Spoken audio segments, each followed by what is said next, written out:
Hey everyone, and welcome back to another video. Today I'm going to show you how you can add photos on a Samsung Galaxy Watch. It's pretty easy. I'm going to show you how you can do it. So first of all, you're going to launch up a Galaxy Wearables. So you're going to search up for it in Galaxy Wearable. Now once you click on Galaxy Wearable, here's the trick.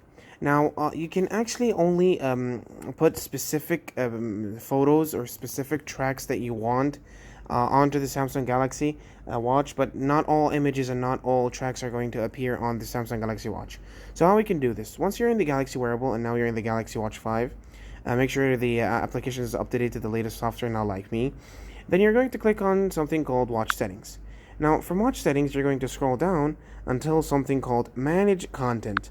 Now for manage content, it loads. As you can see, you can add tracks, you can delete tracks, you can add images, and you actually have something called automatically sync albums with your watch because you can add albums, of course. And I won't just click on add images because it's going to show the images that I have.